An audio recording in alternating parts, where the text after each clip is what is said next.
과거 뉴스 속 오늘은 어떤 일이 있었을까요? 영상으로 떠나는 라떼 뉴스 여행 영상실록 오늘 N. 안녕하세요, 라떼 앵커 이현우. 아나운서 조혜진입니다. 예진 씨, 네. 이제 2월이잖아요. 시간이 너무 빨라요. 예전에 이맘때 되면 어렸을 때 그냥 눈썰매 타던 기억이 생생해요. 아직도. 맞아요. 저도 눈썰매도 재밌게 탔고 저는 그 기억도 있어요. 어떤 거요? 눈을 그때는 하얗게 보이고 깨끗해 보이잖아요. 그러니까 그 어린 마음에 눈을 막 이렇게 퍼먹었던. 퍼먹었어요? 그래서 이렇게 됐구나. 어떤 의미시죠?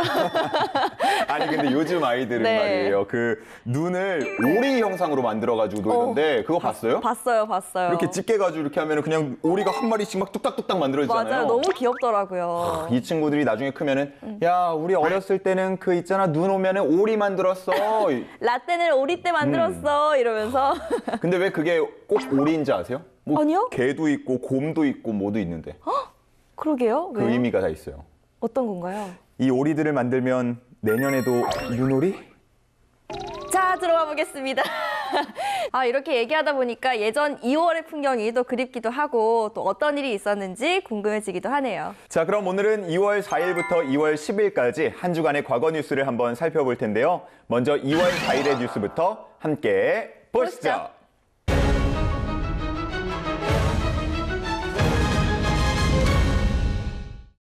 봄이 시작된다는 양력 2월 4일 입춘.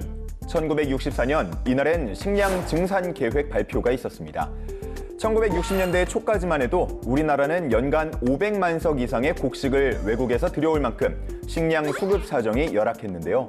식량 확보가 시급한 현안으로 떠오르자 농림부는 각 시도 산업국장 및 농촌진흥원장 회의를 통해 식량 자급자족을 목표로 한 식량 증산 계획을 발표했습니다. 아니 예전에는 식량이 부족해서 가을에 추수한 식량이 다 떨어지는 시기, 그러니까 5월에서 6월 시기를 보릿고개라고 불렀잖아요. 그 노래 알죠? 어떤 노래요? 아이야 뛰지 마라 해 꺼질라 몰라요? 모르겠어요, 저는.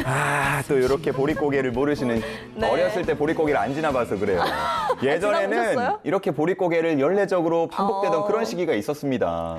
아니 근데 예전에는 이런 정책이 없었나요? 아니요, 그 전에도 있었어요. 1950년대에도 농지 개혁을 통해서 전 농가의 90% 이상이 자작농으로 전환을 시키는 그런 경우가 있었는데 그럼에도 불구하고 생산량이 크게 늘지 않았고 또 미국의 잉여 농산물이 많이 들어오면서 농산물 가격이 좀 낮게 유지가 됐다고 합니다.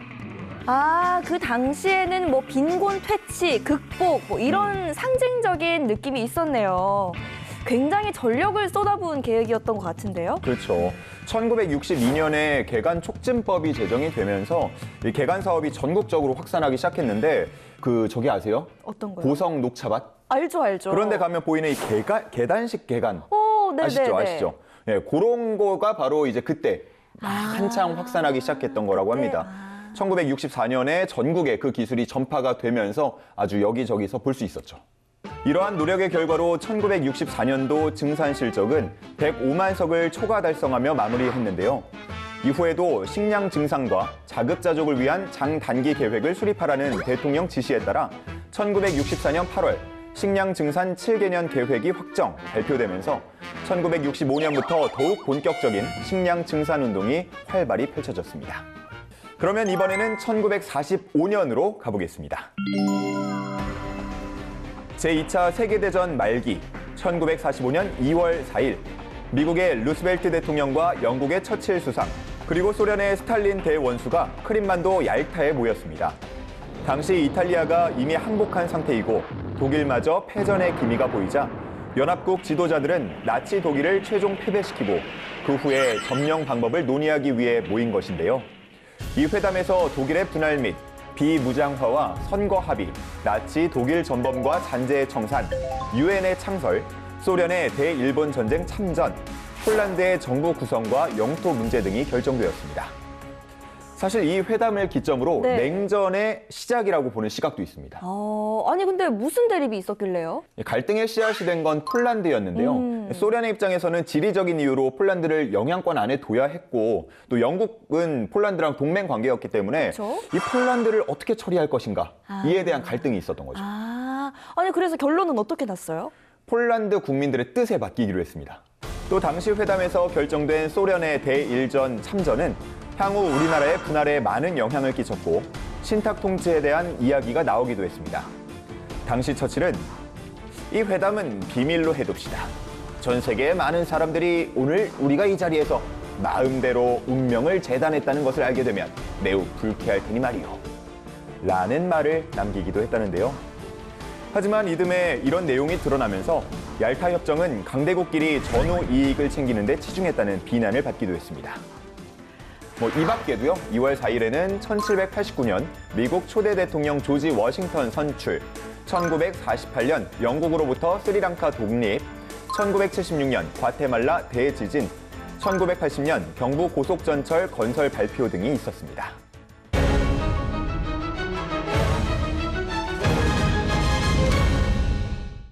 Should Ernst Janning have carried out the laws of his country? 1920년대 말에서 1930년대 초는 유성 영화가 빠르게 확산되는 시기였습니다. 영화의 목소리가 입혀지자 관객들은 보다 진짜 같아진 영화에 한껏 매료되며 유성 영화는 점차 사라져갔는데요. 그리고 1936년 2월 5일 찰리 채플린의 마지막 유성 영화 모던 타임즈가 개봉됐습니다.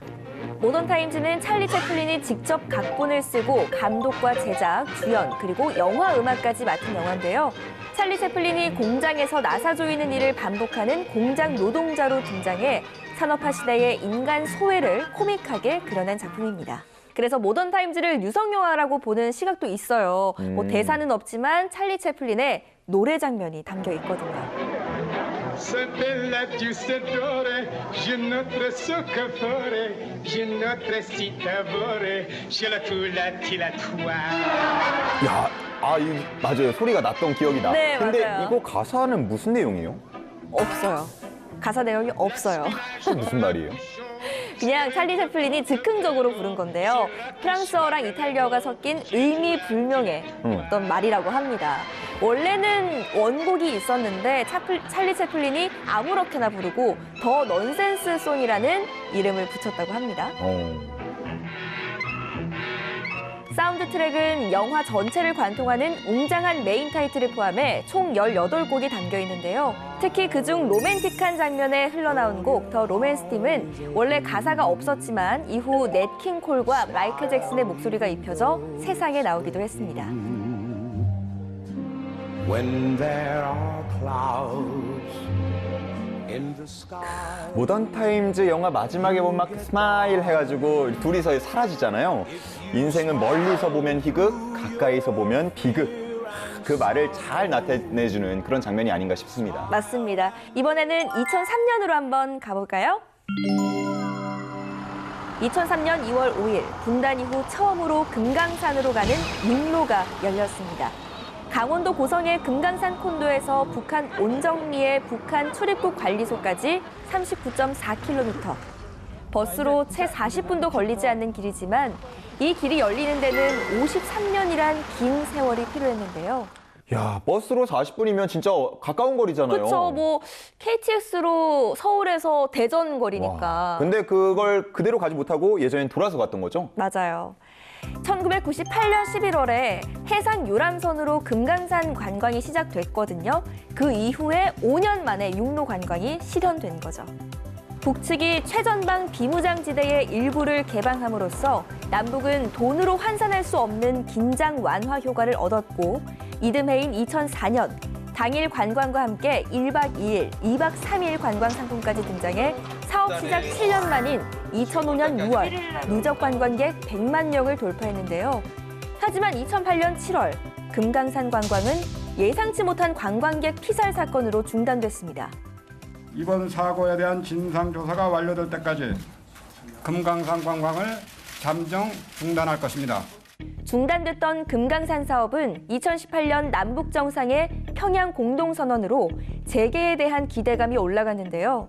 환경이 조성되는 대로 개성공단과 금강산 관광 사업의 정상화도 이루어질 것입니다. 그러나 여전히 그 문은 굳게 닫혀 있습니다. 자, 그리고 2월 5일의 다른 뉴스를 살펴보면요. 1886년 노비 세습제 폐지, 1971년 아폴로 14호 우주비행사 달 표면 산책, 1999년 전자서명법 공포, 2009년 세계 최초 2개의 태양 확인과 같은 일들이 있었습니다. 그럼 2월 6일의 뉴스 속으로도 가보겠습니다.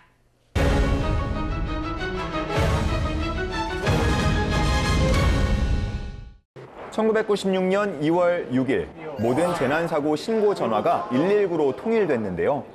내무부는 종전까지 가스사고, 구급신고, 주민 불편신고 등 각종 재난에 따른 신고 전화번호가 달라 신속한 접수 및 처리에 어려움을 많았던 점을 개선하기 위해서 신고 접수 다이얼을 일원화시켰습니다.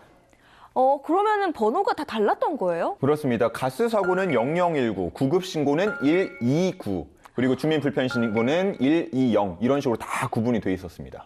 이런 변화는 성수대교 붕괴 사고 이후 응급 구호 체계에 대한 전면적인 재검토가 활발히 논의되면서 효율적인 응급 구호 대처의 목소리가 높아지는 상황으로 생겨났는데요. 당시 가장 많은 인력과 장비를 갖추고 기동성이 뛰어나다는 119 구조대를 중심으로 신고 체계를 일원화했지만 급격히 늘어나는 각종 긴급 재난 수요에 대처할 수 있는 구호 장비와 전문 구조 인력 확보의 우려가 있기도 했습니다.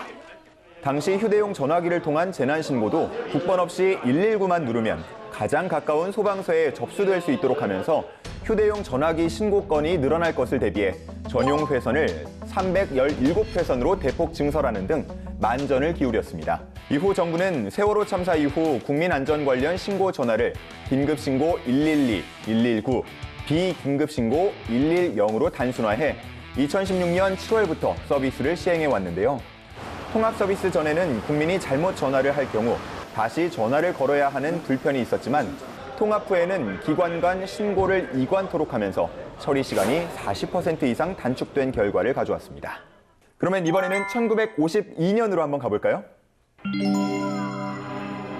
1952년 2월 6일 부왕 조지 6세의 뒤를 이어 엘리자베스 2세가 영국 여왕으로 즉위했습니다. 1926년 런던에서 태어난 엘리자베스 2세는 조지 5세의 조카이자 조지 6세의 장녀였는데요. 큰아버지인 조지 5세가 자식이 없는 상태에서 동생 조지 6세에게 양위하면서 엘리자베스 2세 역시 형제라고는 동생 마거릿 공주 한 명뿐이었기 때문에 자연스럽게 왕위 계승자가 된 것이었습니다. 엘리자베스 2세는 1945년 공주 시절 20살의 나이로 세계 2차 대전에 영국 여자 국방군으로 입대해 직접 참전한 첫 번째 여성 왕족이기도 했습니다. 아니, 공주였을 때 전쟁에 참전을 했다고요?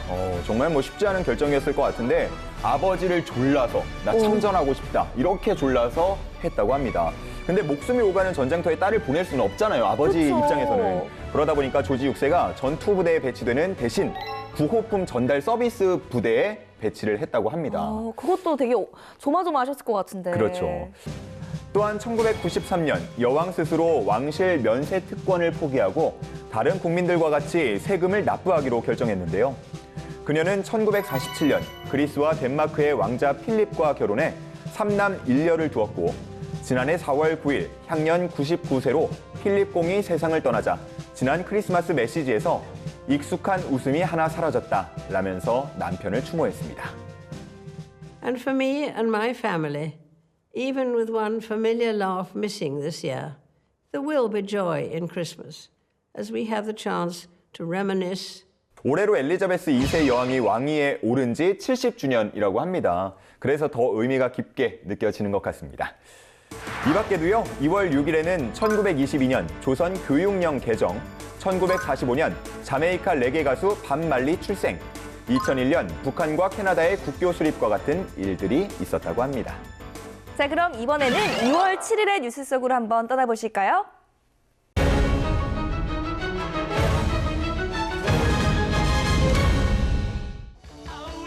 태국 씨, 이 노래 아시죠? 너무 유명한 노래 아니에요? 비틀즈 맞아요. 노래 아닙니까? 맞습니다. 이번에는요, 이 노래로 미국을 점령한 비틀즈의 이야기입니다. 1964년 2월 7일은 비틀즈가 미국에 공식 첫 발을 내디딘 날인데요. 1960년 영국 리버풀에서 결성된 4인조 록밴드 비틀즈는 팝 역사상 가장 유명한 스타였습니다. 데뷔 이후 서서히 유럽을 점령한 그들은 마침내 1964년 2월 1일 I Want to Hold Your Hand로 빌보드 차트 1위에 올랐는데요. 이 여세를 몰아 비틀즈는 1964년 2월 7일 미국 공연에 나섰습니다. 야, 그러면은 미국 활동을 하기도 전에 1위를 먼저 찍은 거네요? 그러니까요. 와, 진짜 대단합니다. 이 비틀즈 스스로도요, 미국에서 인기가 얼마나 대단한지 잘 몰랐대요, 본인들도. 그러겠죠. 네. 가보지 않았으니까 체감 안 됐을 것 같은데요? 공항에 도착했을 때 비틀즈는 200여 명이 넘는 취재진과 만여 명 팬들의 환호성에 깜짝 놀랐는데요. 그로부터 이틀 뒤인 2월 9일, 비틀즈는 당시 미국 대표적 쇼 프로그램인 에드 설리번 쇼에 출연하면서 미국 전역에 자신들의 존재를 과시했습니다. 이날 에드 설리번 쇼는 시청률 60%로 7,300만여 명이 시청한 것으로 집계돼 방송 역사상 전무후무한 대기록을 세웠는데요. 이 당시에 방청석을 꽉 메운 그 소녀들의 비명과 괴성 때문에 프로에 함께 출연했던 코미디언 플랭크 고신이 나는 소녀들이 지르는 괴성 외에 소음 외에는 아무것도 듣지 못했다면서 혀를 내둘렀다고 하더라고요. 그럴만합니다. 네. 비틀즈 광풍을 시작으로 1964년부터 1966년 사이 롤링스톤즈, 더 무디 블루스 등 영국 밴드들이 잇따라 미국에 성공적으로 진출하면서 이때의 음악적 조류를 브리티시 인베이전이라고 부르게 됐습니다. 그럼 이번에는 2020년으로 한번 가볼까요? 2020년 2월 7일은 바로 의사 리원양이 코로나19로 숨진 날입니다. 우한 중심병원 안과 의사였던 리원양은 지난 2019년 12월 말 우한 시내에 사스와 유사한 바이러스가 퍼지고 있다는 사실을 SNS에 올려 코로나19의 존재를 처음으로 외부에 알렸는데요. 하지만 사흘 뒤 중국 당국은 허위 사실 유포를 이유로 그를 체포했습니다. 다시는 이런 말을 하지 않겠다는 훈계서를 쓰고 풀려난 리원양은 병원에서 밀려드는 코로나19 환자들을 치료하다 자신도 코로나19에 걸려 34살의 나이에 숨졌습니다. 야, 진짜 누구보다 먼저 나서서 위험을 알렸는데 거짓말쟁이가 되고 이게 벌써 2년이나 됐네요. 네. 그의 사망 소식에 비난 여론이 들끓자 언론 통제에 나섰던 중국 당국은 뒤늦게 열사 칭호와 메달을 추서했는데요.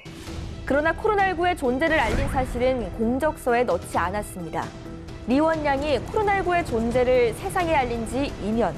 그의 희생은 여전히 기억되고 있습니다. 네, 그리고 2월 7일에 또 다른 사건들을 살펴보면 1812년 영국의 소설가 찰스 디킨스 출생, 1974년 파나마 운하 반환 원칙 합의, 1980년 남북 직통전하 재개, 2009년 김연아 선수의 4대륙 선수권 우승과 같은 일들이 있었습니다. 그럼 이번엔 2월 8일의 뉴스 속으로 떠나보실까요?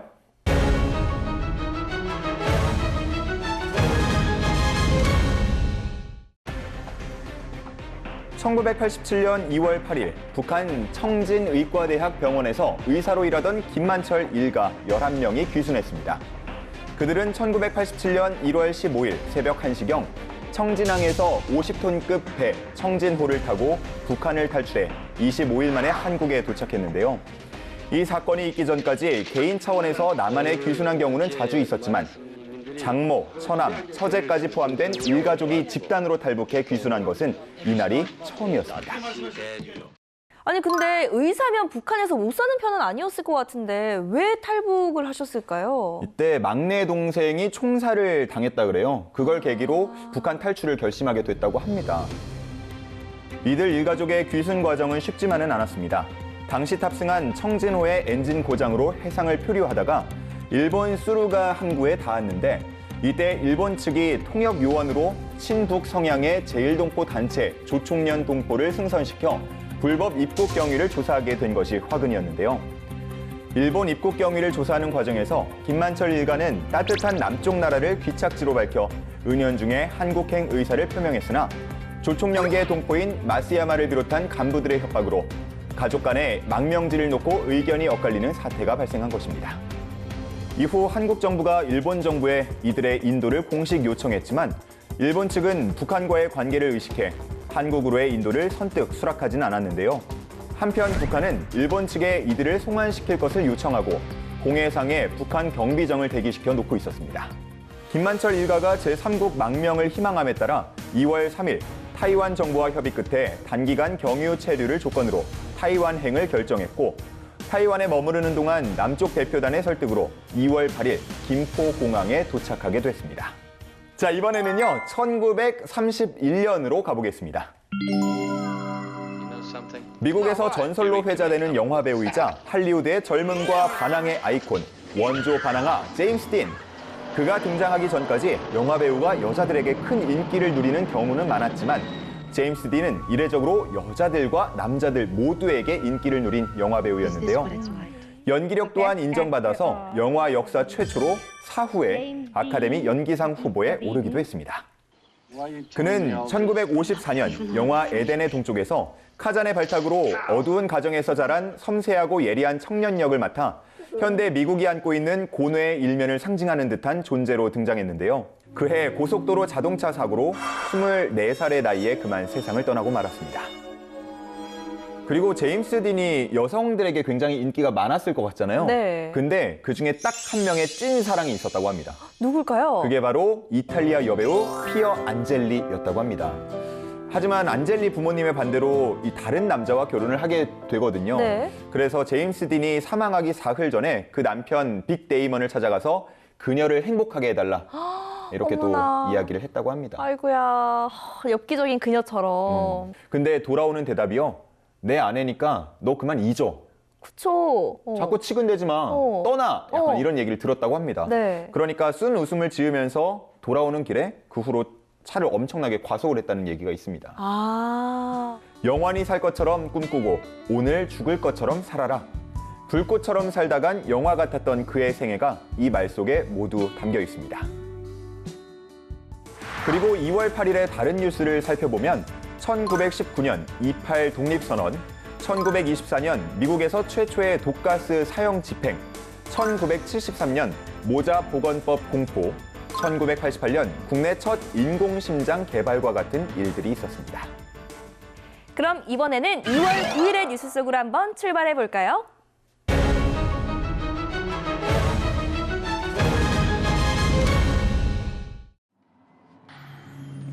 세계인의 눈과 얼음의 축제, 2018년 2월 9일 평창 동계올림픽이 개막했는데요. 평창 동계올림픽은 1988년 서울 하계올림픽을 개최한 지 30년 만에 한국에서 열린 두 번째 올림픽이자 첫 번째 동계올림픽이었습니다. 이것으로 우리나라는 1988년 서울 하계올림픽을 시작으로 2002년 피파 월드컵, 2011 대구 세계 육상 선수권 대회까지 세계 4대 국제 이벤트를 모두 개최하는 위협을 달성한 5번째 국가로 세계 스포츠사에 이름을 남기게 됐는데요. 저는 이제 88년생이다 보니까 저 서울올림픽 이후에 태어났거든요. 네. 그래서 서울올림픽 빼고는 다 기억이 좀 납니다. 유치 전부터 굉장히 많은 노력들이 있었던 걸로 알고 있어요. 맞아요. 저는 사실 월드컵도 너무 어릴 때여서 기억이 조금 가물가물한데 또 많이 듣고 많이 자료를 보다 보니까 내가 직접 겪었다, 내가 직접 봤다 이런 생각이 또 생생하게 들더라고요. 그러니까요. 개막식은 피스 인 모션, 즉 행동하는 평화라는 주제로 치러졌습니다. 당시 올림픽에 참가한 92개국 가운데 맨 처음 올림픽 스타디움을 밟은 나라는 그리스였는데요. 남북 선수단은 코리아라는 이름으로 다른 선수단이 모두 입장한 다음인 91번째로 들어왔습니다. 남북한 공동기수가 한반도기를 앞세워 공동 입장하는 모습은 2000년 시드니 하계올림픽 이후 10번째로 2007년 창춘 동계 아시안게임 이래 11년 만에 볼 수 있었습니다. 자, 그럼 이어서 이번엔 1967년으로 한번 가볼까요? 1967년 2월 9일 한미행정협정 소파가 발효됐습니다. 일반적으로 이 국제법상 외국 군대는 주둔하는 나라의 법률 질서에 따라야 되잖아요. 근데 주둔하는 나라에서 수행하는 특수한 임무의 효율적 수행을 위해서 쌍방 법률의 범위 내에서 일정한 편의와 또 배려를 제공한다고 해요. 이 협정은 협상이 시작된 지 4년 만인 1966년 7월 이동원 외무장관과 딘 러스크 미 국무장관 사이에 체결됐는데요. 소파는 부속 문서에 의해 협정 내용을 제약하거나 포기한 점 때문에 불평등 조약이라는 비판을 받았습니다. 2000년 들어 매향리 포탄 사건, 미군의 독극물 한강 방류 등이 잇따라 일어나면서 소파 한경 조항 개정 요구와 함께 소파의 전면적인 개정 요구가 거세게 일어났는데요. 결국 2000년 12월 28일 11차 협상 끝에 오랜 시간 끌어온 소파 2차 개정이 이루어지면서 현재까지 유지되고 있습니다. 2월 9일에는 이 밖에도 1969년 초대형 제트 여객기 보잉 747 첫 비행 성공, 1971년 제3차 경제개발 5개년 계획 발표, 2000년 주한미군 독극물 한강 무단 방류 사건, 2003년 축구선수 황선홍 은퇴와 같은 일들이 있었습니다. 그럼 이제 2월 10일의 뉴스 속으로 떠나볼까요?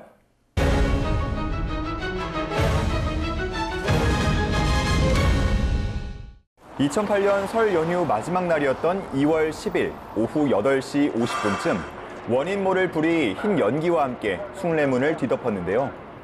소방당국은 신고를 받고 무려 소방차 32대, 소방관 128명을 현장에 출동시켰지만 불씨는 점점 더 커져만 갔습니다. 일부 현판을 잘라내고 물과 소화약재를 뿌리는 등 화재 진압에 총력을 다했지만 국보 1호 숭례문은 잿더미가 돼버렸는데요.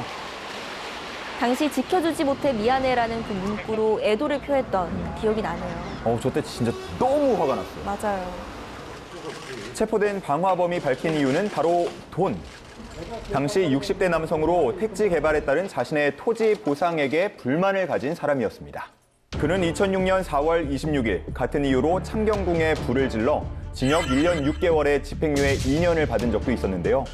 문화재 방화가 처음이 아니었던 그는 원래 종묘에 불을 지르려 했는데 경비가 삼엄해 표적을 숭례문으로 바꾼 것입니다. 아니 근데 아무리 화가 나고 뭐 말을 하고 싶었다고 해도 왜 애꿎은 문화재를 자꾸 태우는 건가요? 문화재를 계속해서 방화한 이유가 경비가 허술해서였다고 합니다. 좀 약간 의외죠. 그래서 접근하기가 쉬웠고 인명피해가 나지 않고 또 상징성이 있기 때문에 주목받을 수 있어서라고 합니다. 아니 그러면 상징성이 있다고 그렇게 생각을 했으면 더더욱 하지 말았어야죠. 1차원적으로 생각했던 거죠. 당시 숭례문을 관리하고 있던 업체의 직원은 퇴근하고 CCTV만이 돌아가고 있는 상황으로 초기에 화재를 발견하지 못했는데요. 이후 방화범이 숭례문에 불을 붙인 장면을 지나가던 택시기사가 목격 후 경찰에 신고하면서 출동하게 된 것입니다. 숭례문은 다시 복구되어 우리 곁에 돌아왔지만 사람들의 뇌리에 국보 1호가 불타던 순간은 잊혀지지 않았는데요. 이후 문화재청에서는 이 사건이 일어난 2월 11일 문화재 보호법을 통해 문화재 방제의 날로 지정하면서 문화재 보호에 더욱 주의를 기울이고 있습니다. 자, 그럼 이어서 1982년으로 가보겠습니다. 1982년 2월 10일 경로 우대제가 종전 70세에서 65세 이상 노인으로 확대 실시됐습니다. 경로 우대는 지난 1979년부터 70세 이상 노인들을 대상으로 실시해왔지만 법에 의한 것이 아닌 권고사항이었는데요. 1980년대 노인복지법에 포함돼 법제화되면서 적용 대상도 65세 이상으로 확대된 것입니다. 이 시행으로 새 경로 우대제의 혜택을 받을 노인은 146만여 명에 이르는 것으로 집계됐습니다. 우대의 대상은 만 65세 이상의 모든 남녀 노인으로 시내버스, 고속버스, 열차, 선박 등의 공공요금과 목욕, 이미용료 등에서 서비스 요금을 50% 할인해주는 내용을 담고 있는데요. 또한 경로 우대 대상 업종도 5개가 추가돼 13개까지 확대됐습니다. 아, 이때 이제 완전히 기틀이 마련된 건가 보네요. 관계자 말에 따르면요, 고속버스 협의회와 조율이 좀 늦어지면서 법 제정이 지연됐다고 합니다. 그런데 최근에는 이 경로 우대 연령을 상향하는 이야기가 나오고 있더라고요. 그렇죠. 아무래도 점점 더 고령화 사회로 접어들다 보니까 네. 이 60세가 노인이냐, 65세가 노인이냐, 이제는 더 늘리자, 정년도 늘리자, 뭐 이렇게 맞아요. 얘기를 하잖아요. 그래서 이런 변화들이 계속해서 생기고 있는 것 같습니다. 그리고 2월 10일에는요, 1965년 춘천댐 준공, 1950년 유네스코 가입, 1997년 병무청 징병검사 완전 공개 실시와 같은 일들이 있었습니다. 자, 이렇게 오늘도 힘차게 과거 뉴스 달려봤는데요. 과거는 오래된 미래다 라는 말 들어보셨죠? 네. 정말 그 말처럼 저희가 전해드린 소식이 여러분에게도 유익한 시간이었길 바라겠습니다. 그럼 저희는 잠시 후 유튜브 사진관에서 다시 만나요.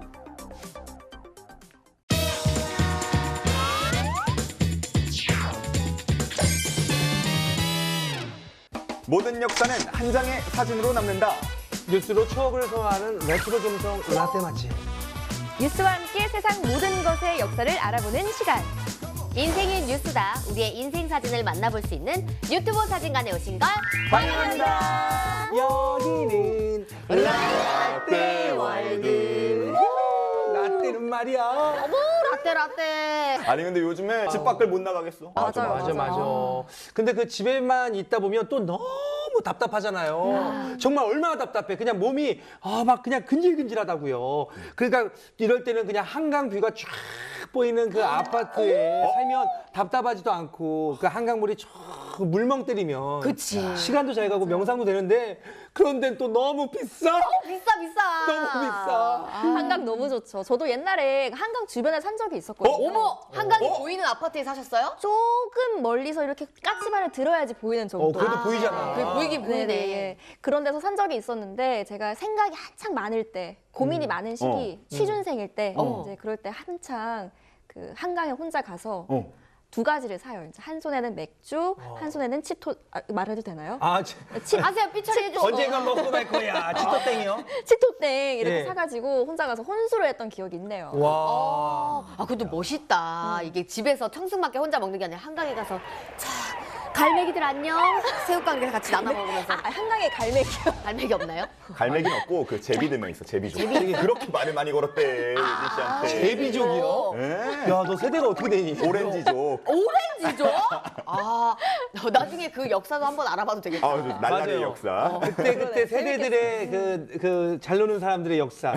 예. 맞아. 이렇게 우리가 잠깐 한강에 대한 얘기를 해봤지만 한강은 정말 많은 시민들의 최애 힐링 공간이기도 하고요. 맞아요. 서울의 중심이라고 할 수 있겠죠. 네. 그래서 준비한 오늘 주제 바로 한강입니다. 네. 너무 재밌겠다. 지난 뉴스를 통해서 옛 한강의 모습부터 또 시대별로 변화했던 모습을 쭉 만나보겠습니다. VCR 스타트! 이곳에 시민공원이 들어선 지 2년에 이르는 동안 하루 평균 3만 명의 시민들이 찾아 스포츠를 즐기거나 강변을 산책하며 피로를 풀고 새로운 활력을 되찾고 있습니다. 멋쟁이세요, 멋쟁이세요. 서울 아름다운 이 거리 서울 그리움이 남는 곳 어머, 나 이거 왜 따라하고 있어? 어머. 정확하게 알고 있어요. 정신 차려야 돼. 사랑으로 나무리 never forget all my lovers 저 때도 여성이 예쁘네요. 근데 혹시 한강의 뜻 아세요? 한강의 뜻? 뭘까요? 어떻게 이름 지어졌는지. 강이 하나로 이루어졌다. 그러면 맞아요? 한국의 강? 한강? 오. 다양한 콩자리버. 추측들 나오네요. 정답을 말씀드릴게요. 네. 크다라는 뜻의 한과 강을 뜻하는 가람. 그래서 원래는 한가람이라고 부르다가 이제 한강으로 이름이 바뀐 건데요. 반만 년 동안 한반도의 중심을 유유히 흐른 이 한강의 과거 모습부터 살펴보겠습니다. 네. 태백에서 발원해 서해까지 장장 481km. 지난 88년 올림픽에 이어 올해 월드컵까지 치르게 돼 명실상부한 지구촌 축제마당으로 떠오른 한강 유역은 우리 역사가 그대로 녹아있는 곳입니다. 예전에는 사람만 건너가는 한강다리가 있었네요. 와. 지금은 차만 다니는 데는 있어도 사람만 다니는 데는 없거든요. 맞아요. 지금은 말끔히 정돈된 화면 왼쪽과는 달리 어수선한 1950년대 한강변. 고려, 조선, 그리고 지금 대한민국의 지금 수도에 이르기까지 모든 것이 한강을 무대로 해서 도시가 형성되고 우리 역사가 이끌어와졌기 때문에 그것이 더욱 하나 역사적인 가치가 큰 걸로 해서 한강을 관심 있게 봐야 될 필요가 있는 것이죠. 1880년대 나루터와 나룻배, 100년 전 겨울 낚시하던 모습과 1930년대 아이스하키 경기 장면입니다. 저게 한강 주변 모습인 거죠? 와, 지금하고 진짜 많이 다르네요. 또 한강의 역사적 사실과 의미, 자연환경과 관련 민속예술 등을 비롯해 21세기 한강의 새로운 미래상까지 총체적으로 소개하고 있습니다. 저는 한강을 사실 정말 자주 갔거든요. 네. 그런데 제가 방금 본 화면의 한강의 모습은 굉장히 낯설어요. 저런 모습이었으면 자주 갔을 것 같아요. 그래도 그 한강이 주는 그 바이브, 분위기가 있지 않습니까? 바이브. 바이브. 이런 거 배워야 돼, 우리. 선배님께서는 저 때 당시 한강 생생하게 기억나시죠? 저 때는 저도 낯설죠. 낯설어요? 아니, 그럼요. 그럼요. 아까 댕기머리 하고 계시더라고요. 예. 선배님 댕기머리 하고 다니셨잖아요. 내가 뭐 김수현이야? 아니 솔직히 한강 인도교는 저도 처음 보고, 근데 이제 마포 나루, 뭐 여의 나루 그 주변이 예전에는 이렇게까지 정돈이 안 됐을 때는 좀 약간 그 옛날 정치하고 좀 섞여 있었던 게 있었어요. 맞아요. 네. 이 한강의 모습이 워낙 좀 빠르게 변하다 보니까 아마 이 화면들 보고도 누군가는 아우 맞아 한강이 예전에 저랬지라고 느끼시는 분들도 있을 것 같고, 맞아요. 어떤 분들은 한강이 내가 알던 한강이 아니네 이렇게 느끼시는 분들 맞아요. 많을 것 같은데 그 얘기도 들었어요. 이 꽁꽁언 한강이요. 예전에 냉장고 없을 때에는 그 얼음을 가지고 올 수 있는 채빙 현장이 됐다고 하는데 진짜예요? 저도 이게 정말 너무 신기해서 뉴스를 찾아봤거든요. 함께 보시죠. 정부 수립 당시 우리의 국력은 보잘것이 없었다. 우리나라는 전형적인 후진국으로서 1인당 국민 소득은 60달러에도 못 미쳤다. 진짜 저게 1950년대의 모습이래요. 저게 지금 와 저게 우물 아니에요, 우물? 냉장고가 없던 시절 한강에서 얼음을 채취했다. 진짜 신기해요. 저렇게 진짜로 한강에서 얼음을 채취한 거네. 그러니까요. 아니 근데 꼭 저 장면이 그 애니메이션 겨울왕국의 한 장면 같지 않으세요? 맞아요. Let it go. 막 이렇게 스케이트 타는 그런 장면 생각나시죠? 맞아. 근데 실제로 저렇게 얼음을 채빙하는 장소기도 했지만 저 당시에는 이제 스포츠를 즐길 만한 데가 별로 없었잖아요. 그래서 60년대에는 한강물이 얼어붙기만을 기다렸다가 저 위에서 그렇게 많은 스포츠 놀이를 했다고 합니다. 스케이트 타셨나 보다. 보시죠. 썰매. 스포츠. 영하 15도를 오르내리는 모진 추위가 다가오자 한강물도 얼어붙고 이때를 기다렸다는 듯이 젊은이들은 스케이팅에 앞을 다투고 있습니다. 이래서 우리나라가 저걸 잘하는구나. 19일부터는 여기에서 저 때부터 유전자가 있었나 봐요. 그러니까. 한강은 여름철에 수영장 못지않은 대성황입니다. 야, 다 잘 탄다. 아니 그러면 저렇게까지 이렇게 스케이트를 탈 정도면은 한강물이 진짜 꽁꽁 얼었다는 거 아니야? 그렇죠. 표면만 언 게 아니고 꽤 얼었다는 거죠. 야, 농담 삼아서 내가 마포에서 스케이트 타고 청담동도 갔다 와서 이런 게 이게 농담이 아니라는 거예요. 진짜. 스케이트 타고 가면 가는 거야 그냥. 퇴근 시간대 올림픽대로 생각하면 저게 더 빠르겠어요. 스케이트 타는 게 낫지. 스케이트 퇴근. 물고기 잡았어. 한편 스케이트장에서 점 떨어진 얼음 위에서는 강태공들이 추위도 잊어버린 채 잉어 낚시를 즐기고 있는데 겨울철의 잉어는 월등 그 맛이 좋다고 합니다. 야, 보통 얼음 낚시는 그 빙어 같은 작은 물고기가 잡히는데 이렇게 큰 잉어가 잡히니까 진짜 낚시할 맛 나겠네요. 그리고 저 때는 물이 깨끗하니까 저거 다 그냥 먹었을 거 아니에요. 맞습니다. 근데 뭐 지금은 이제 한강 얼음 낚시는 못 즐기죠. 그렇죠. 겨울이면 두께가 50-60cm나 되는 얼음이 꽝꽝 얼었던 한강. 수백 명이 모여 스케이트 경기를 열어도 끄떡없었습니다. 하지만 수십 년 사이 잘 얼지 않는 강이 돼버리면서 모두 옛말이 됐습니다. 설사 얼음이 얼더라도 얇기 때문에 절대 들어가서는 안 됩니다. 한강 어느 시기도 지구온난화 때문에 계속 늦어지고 있습니다. 1950년에는 평년 기준 12월 20일이었지만 60년 뒤인 2010년에는 1월 중순쯤까지 갔습니다. 얼어있는 기간도 짧아져서 1900년대에는 80일이나 됐지만 2000년대에는 14일 정도밖에 되지 않습니다. 확 줄었네. 이곳이 바로 한강이 얼었다고 할 때의 기준이 되는 지점입니다. 예년보다 따뜻한 날씨에 보시는 것처럼 얼음을 전혀 발견할 수가 없습니다. 한강대교 노량진 쪽 다리 근처인데 노량진 나루터가 옛 기상청에서 가장 가깝게 배를 탈 수 있는 곳이었기 때문입니다. 저기가 오는 걸 기준으로 하지만 이대로라면 한강에서 얼음 구경하기가 힘들어 결빙 관측 지점도 소용없어질 날이 머지않아 보입니다. 시간이 흐르면서 달라진 건 한강의 온도만이 아닙니다. 한강 주변 환경도 굉장히 많이 바뀌었는데요.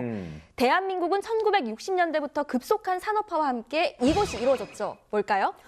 이것? 뭐지? 퀴즈 내는 거 좋아해. 60년대 이후에. 느낌이. 우리 무식한 거 들켰나?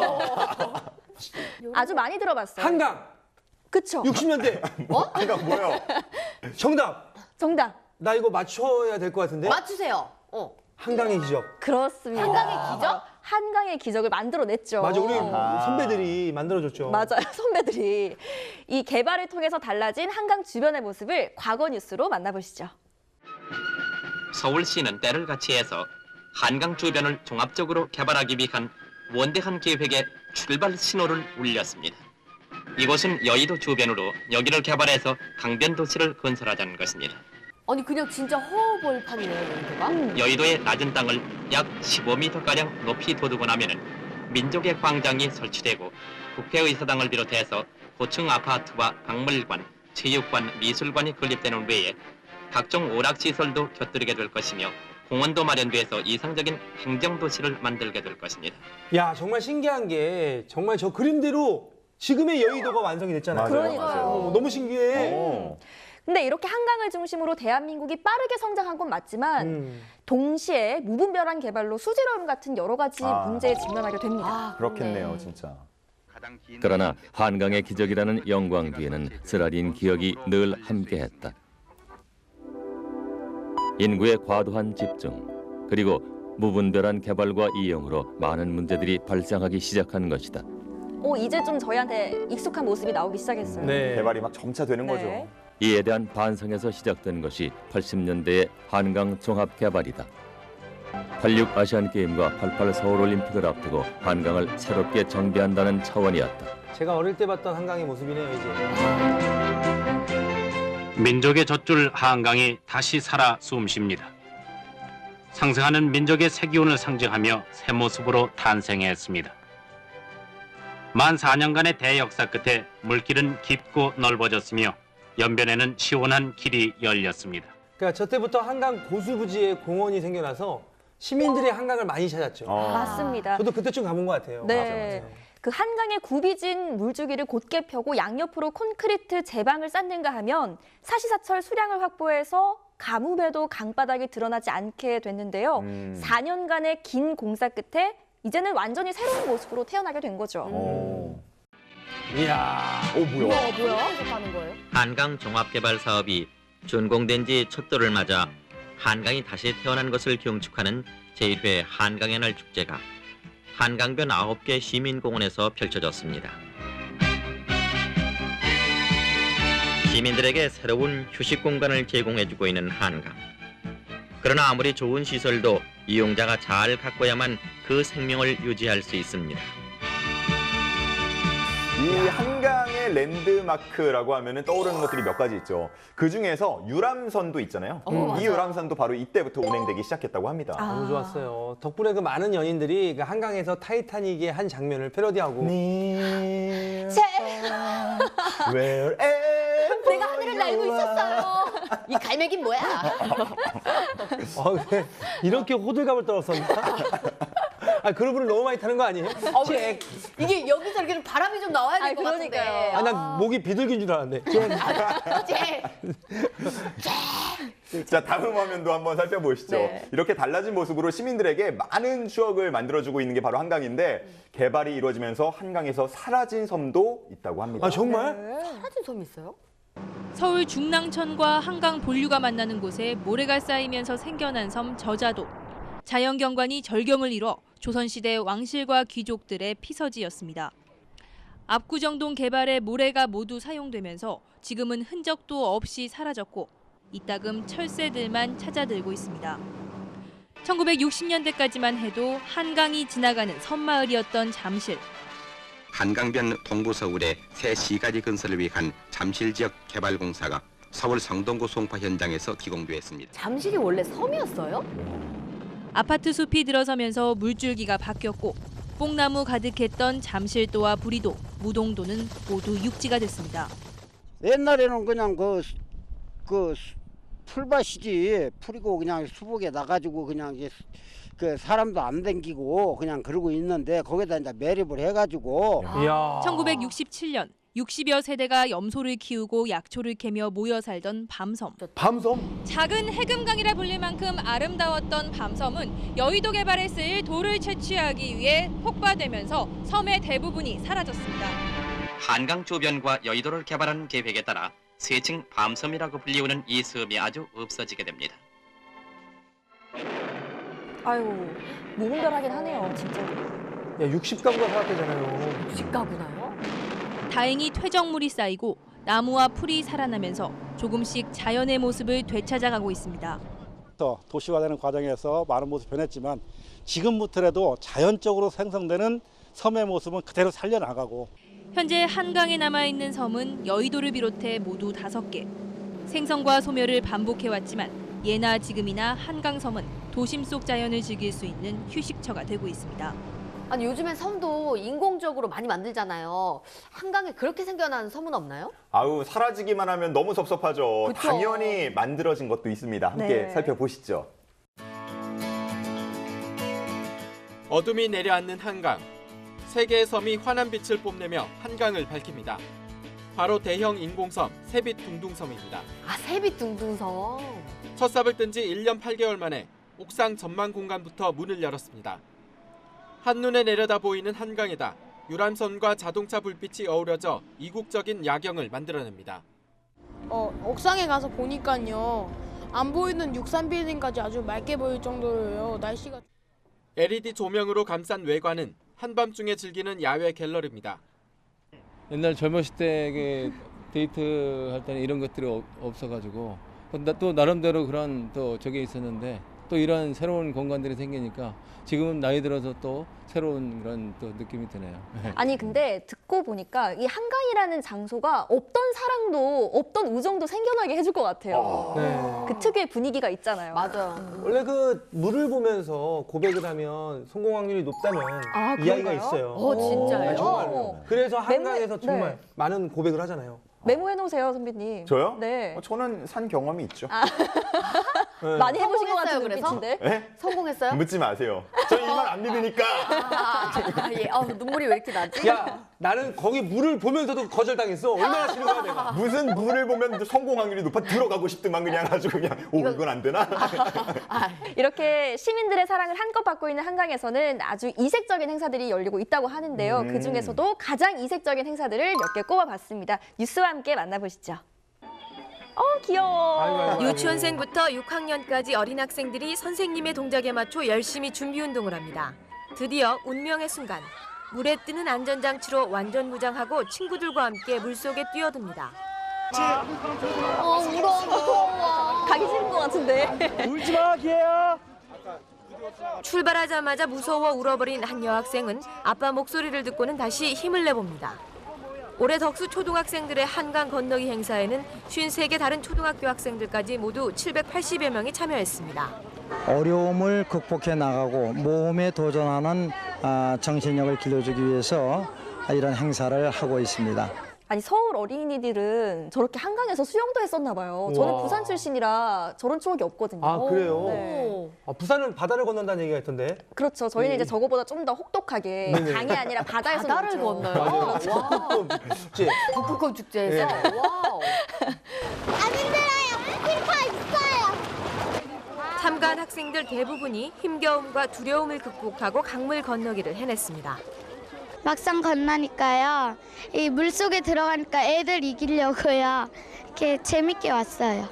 참 큰일을 해낸 것 같아서 대견하고요. 또 내 딸이 직접 여기서 하고 있다는 게 굉장히 또 자랑스럽고. 어린 학생들의 한강 건너기 체험은 앞으로 힘들 때마다 돌이켜보며 자신감을 얻는 소중한 추억으로 남을 것입니다. 방금 보신 거는 뭔가 이렇게 어린이들한테 도전 정신 심어준 그런 행사잖아요. 네. 맞아요. 근데 이와 달리 보기만 해도 아찔한 그런 행사도 있습니다. 궁금해요. 폭이 1km나 되는 한강을 외주를 타고 건너는 이색 스포츠 대회가 열렸습니다. 뭐요? 외줄 타기로 한강을 건넌다고요? 말이 돼요? 제1회 세계 줄타기 대회에 참가한 선수는 모두 18명. 영화 왕의 남자에서 주인공의 대역을 맡았던 줄타기 명인 권원태 씨가 우리나라 대표로 가장 먼저 외줄에 올랐습니다. 와. 왕의 남자 거기 공길이 공길이 나왔잖아요. 너 거기 있고 나 여기 있냐? 나 여기 있고 너 거기 있지. 또 랩이 나올 것 같은데. 아니 저 근데 약간 그 가무성 씨 닮아가지고. 오, 느낌 있으시네요. 네네. 아 감사합니다. 자칭 가무성 씨. 네. 10kg짜리 철봉으로 균형을 유지하며 철제 와이어 위를 사뿐사뿐 걸어갑니다. 어머. 한강을. 권 씨가 한강을 횡단하는데 걸린 시간은 17분 남짓. 힘들었어요. 아무 생각이 없었어요. 그냥 무조건 안주다. 정작 참가한 선수보다 더 마음을 졸이며 지켜본 시민들은 한결같이 탄성을 자아냅니다. 아 멋있으니까 이거 저 인간이 아닌 것 같아. 너무 잘해. 저거 잡는 새 하나만 잘못되면은 큰일 나잖아요. 아유 그런데 그냥 그렇게 잘 와서. 어떻게 어머. 우와, 완전 잘 죽었어. 우와. 야, 그냥 떨어지네. 구조대원들이 신속하게 건져내 별 탈은 없었지만 완주하지 못한 아쉬움을 드러냅니다. 자연적인 랜드마크로서의 한강을 전 세계에 잘 알리고 홍보하기 위해서 이 한강을 배경으로 한 줄타기 대회를 기획을 했습니다. 첫날 경기에서 5명이 출전해 기량을 겨룬 세계 줄타기 대회는 어린이날인 5일까지 계속됩니다. 네, 근데 정말 한강은 알면 알수록 매력이 넘친다라는 생각이 드는데요. 그래서인지 영화나 드라마에서도 한강이 자주 나오잖아요. 맞아요. 네. 엄청 나오죠. 잔잔하게 동에서 서로 흐르는 강물. 그 아래 정체불명의 물체가 움직이듯 검은 그림자가 어른거리면 대부분의 시민들은 이 영화를 떠올립니다. 괴물이네, 괴물. 평화롭기만 한 공간에 괴물이 산다는 설정. 익숙함 속 낯설음으로 한강의 이면을 끄집어내기 충분했습니다. 특히 무능한 가장 강두가 오징어 다리 개수로 웃음을 주는가 싶더니 이내 괴물이 등장해 딸 현서를 납치해가며 비운의 장소로 바뀌는 여의도 한강공원은 시민들에게 깊게 각인됐습니다. 맞아. 그러니까 저 때 한강을 가면은 저 영화가 너무 유행을 했었으니까 진짜로 괴물이 나타날 것 같은 느낌이 들더라고요. 저 여기 왔는데 갑자기 예전에 봤던 괴물이라는 영화가 생각나서요. 저도 딱 잡아갈 것 같아서 무서워요. 인근에는 또 다른 영화 속 주인공이 자리하고 있습니다. 자포자기 심정으로 한강에 몸을 던진 한 남자에게 절망 대신 희망과 용기를 선물하는 미지의 섬, 밤섬입니다. 아, 저게 김신의 표류기. 예, 맞아요. 표류기. 제가 정말 좋아하는 영화입니다. 네. 섬 모양이 밤처럼 생겨 이름 붙여진 밤섬은 지난 1999년 생태경관 보전지역으로 지정된 뒤로 일반인의 출입이 통제되고 있습니다. 서울 도심 한복판의 무인도인 셈입니다. 이 밖에도 시대 유행에 민감한 TV CF에 자주 얼굴을 내밀면서 한강은 지루하지 않은 팔색조 매력을 뽐내고 있습니다.